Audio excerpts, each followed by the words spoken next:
ভারতের আমন্ত্রণে ভারতের সেনাবাহিনীর সঙ্গে একটা যৌথ মহড়ায় অংশ নিয়েছিল ইরানের সেনাবাহিনী, এবং সেখান হুম থেকে ফেরার পথে হুম মার্কিন সাবমেরিন টর্পেডো হুম নিক্ষেপ করে হুম জাহাজকে ধ্বংস করে দেয়, এবং হুম হুম, প্রায় 80 জন ইরানি সেনার মারা সলিল গেছে। সমাধি ঘটে।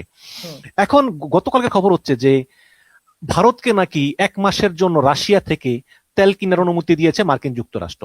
হুম হুম। তাহলে কি আপনার মনে হয় যে এই ভারতই আসলে এই গোয়েন্দা তথ্য আমেরিকাকে দিয়েছে যে কোন কোন জায়গায় পজিশন আছে, বিনিময়ে তারা একটা উপহার পেলো, 1 মাসের জন্য তারা তেল কিনতে পারবে? একটা বেইমানি করলো তারা ইরানের সঙ্গে ভারত। রাইট, শুধু বেইমানিটা না, শুনো, শুনেন, এই সেকেন্ড ওয়ার্ল্ড ওয়ারের পরে এই প্রথম আন্তর্জাতিক পানিতে, হ্যাঁ, আন্তর্জাতিক সমুদ্র এলাকায় টর্পেডো দিয়ে একটা শিপকে আঘাত করে ডুবিয়ে দেওয়া হয়েছে। না, ডুবিয়ে তো দেয়নি, এরপরে এটাকে টেনে নিয়ে গেছে শ্রীলঙ্কার দিকে, আঘাত করেছে। হ্যাঁ, এই প্রথম। আন্তর্জাতিক নিয়ম হচ্ছে যে, মানে এরকম করে যখন আঘাত করবে, সৈন্যরা, বিপক্ষের সৈন্যরা যখন পানিতে পড়ে যাবে, তাদেরকে, এই যারা আঘাত করেছে তারা উদ্ধার করে নিয়ে যাবে। আমেরিকা কিন্তু করেনি, দে লেট দেম ডাই। ইও আসেনি, ভারতও কিন্তু আসেনি।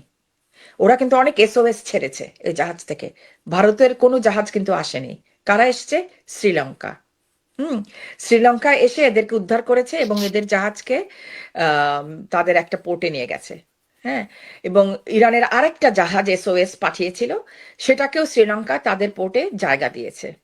সো ওরা অনেকটা বলতে চাচ্ছে, মানে মানে অবস্থা দৃষ্টিতে এখন যেটা মনে হচ্ছে সেটা হচ্ছে যে Sri Lanka is the third country who is helping Iran this way.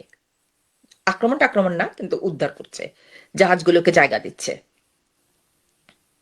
আর ইরানের আর আর সৌদি আরবের, সৌদি আরব বলছে, ভারতের নিজস্ব অ্যানালিস্টরাও বলছে যে ভারতই, মানে এই তথ্যগুলো আমেরিকাকে দিয়েছে। সুতরাং এখানে, আর মোদি তো যুদ্ধ শুরু হওয়ার 2 দিন আগে ইসরায়েল থেকে ঘুরে এসছে, এবং ইসরায়েলের প্রচুর সাপ্লাই, মানে ম্যানুফ্যাকচারিং কিন্তু ভারতের মধ্যে হয়। সুতরাং Bharat is like this with Israel right now, খুবই ক্লোজ। হ্যাঁ, আগে এক সময় দেখতাম আমরা ইরান, মানে এই যুদ্ধের পরে না অনেক সম্পর্ক, অনেক পুরনো এবং বিরাট বিরাট সম্পর্ক নতুন করে সেসব দেশ মূল্যায়ন করবে এবং কি করবে সেটা দেখা যাবে। ইরানের যে চাবাহার, নিচের দিকে যে চাবাহার পোর্টটা ছিল, সেটা তো ভারতীয়রাই বানাচ্ছিল। হুম, যা কিছুদিন আগে বন্ধ করে দিয়েছে ইরান। এখন কথা হচ্ছে যে এই সব কিছু মিলে আবার আরো একটা খবর এসছে সৌদি আরব থেকে, সেটা হচ্ছে যে ওদের ওখানে যে মোসাদের যে 2জন ধরা পড়েছিল, যে 2জন চর ধরা পড়েছিল, তাদের একজন অ্যাকচুয়ালি ভারতীয়। ও, কিন্তু হ্যাঁ, কিন্তু সেই মোসাদের সেই চররা সৌদি আরবে কেন গিয়েছিল? 2 জন ধরা পড়েছে, একজন ভারতীয়। ফলস ফ্ল্যাগ অপারেশনের জন্য। সৌদি আরবের যে ওদের যে সবচেয়ে বড় তেল তেলের মানে oil infrastructure, Aramco, Aramco. Aramco, সেটাতে যে অ্যাটাকটা করেছে, সেটা তো ফলস ফ্ল্যাগ অপারেশন করেছে ইসরায়েল। হ্যাঁ, এটা তো মানে ইরান ভেহেমেন্টলি অপোজ করেছে, না, we did not attack any oil or gas infrastructure in the whole Middle East. সেগুলো সব অ্যাকচুয়ালি ফলস ফ্ল্যাগ অপারেশন করা হচ্ছে, এবং চর ধরা, মানে স্পাই ধরা পড়েছে। এই তাদের কাছে মানে রসদও ছিল যে তারা কোনোখানে সেট করবে, এটা করেছে। আহ, এরা ধরা পড়েছে সৌদি আরবে এবং কাতারে। মানে এদের উদ্দেশ্য কি ছিল এই মোসাদের এই এজেন্টদের? দেশগুলাকে যুদ্ধে টেনে নিয়ে যাওয়া, অফেন্সিভ পজিশনে নিয়ে যাওয়া।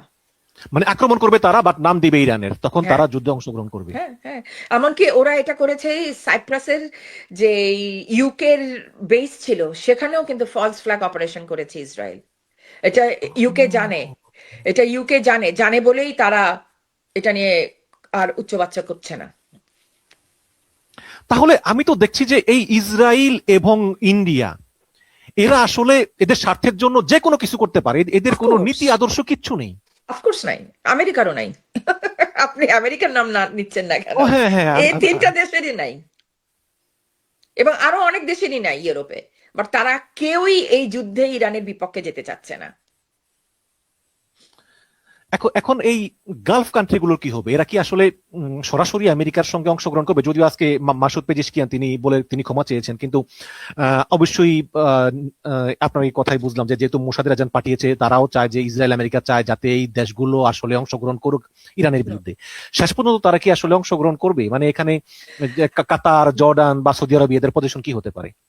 আমার মনে হয় না, আমার মনে হয় না ইরান এমন কিছু করবে যাতে করে এই গালফ কান্ট্রি গুলাও তাদেরকে অ্যাটাক করুক। তারা তাদের মিশন, তাদের তাদের কারণ আছে কেন তারা এই দেশগুলাকে অ্যাটাক করলো। আর এই অ্যাটাক করার কারণে মানে এমনকি মানে আমেরিকাও খুবই অবাক হয়েছে। ট্রাম্প তো নিজের মুখে স্বীকার করেছে যে দ্য অনলি সারপ্রাইজিং ফ্যাক্টর হচ্ছে যেভাবে করে ইরান গালফ কান্ট্রিগুলোকে অ্যাটাক করেছে।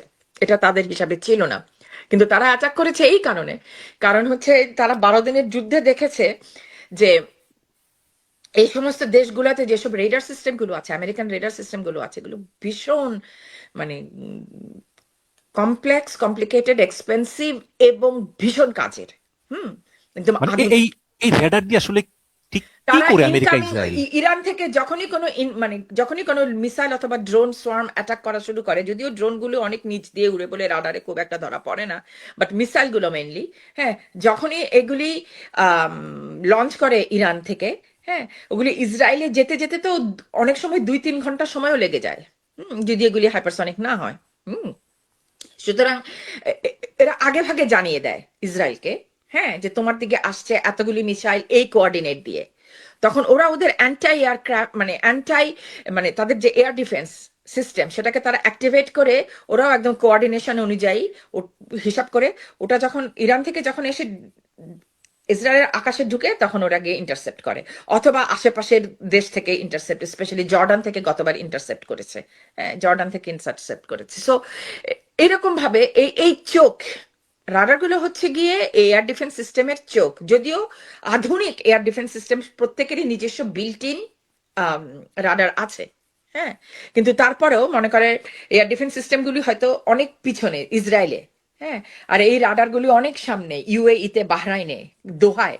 হুম, সুতরাং এগুলি তো অনেক আগেই তার চোখ দিয়ে দেখে ফেললো যে আসছে। সুতরাং হয়তো 3 ঘন্টা আগ্রাম একটা আহ, স- তৈরি হাতে নিয়ে ফেলতে পারতো ইসরায়েল এর আগে, কিন্তু এখন হয়তো 1 ঘন্টার আগাম, কারণ চোখটা তো নাই এই কারণে। জি, এখানে আমরা দেখলাম যে গতকালকে গত পরশুদিন অবশ্য ইসরায়েল বলেছে লেবাননের রাজধানী বৈরুতবাসীকে যে তোমরা আসলে ত্যাগ করো, বৈরুত ত্যাগ করো। রাইট। এবং প্রায় অনেক লোক বৈরুত ত্যাগ করছে এবং হামলা চালিয়ে প্রায় 294 জনকে মেরেছে। হঠাৎ করে ইসরায়েল এই লেবাননে হামলা চালাতে গেল কেন? বিকজ হেজবুল্লাহরা এখন রকেট অ্যাটাক করছে উত্তর ইসরায়েলে। Hezbollah are now active again. তারা বহুদিন ইনঅ্যাক্টিভ ছিল এবং সবাই মনে করেছে they are dead, they are finish, they are degraded, but they still have lots of missiles in their inventory.